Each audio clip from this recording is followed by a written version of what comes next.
Hello everyone, and welcome to Daily Fix Guide. In today's video, I'll show you how to archive your highlights on Instagram. So it's a very easy process, and here is exactly what you have to do.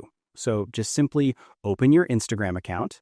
Then you should be able to see your highlights, and in order to archive your highlights, all you have to do is simply press and hold on your highlight, and a small menu will appear in front of you.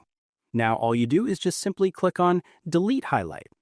The moment you do that, the highlights should be removed and will not be available for public view, as you can see right over here.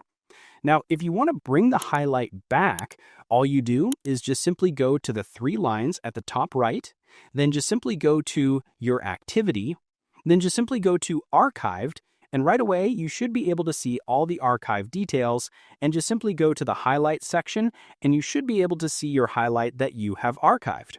If you want to unarchive it, again, just simply long press that and just simply click on Show on Profile.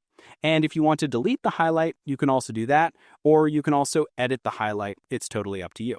So that's it. Now you know exactly how to archive your highlight on Instagram. I hope you find this video helpful. If you did, please give this video a thumbs up, share it with your friends, and subscribe to the channel for more helpful videos. So thank you for watching, and take care.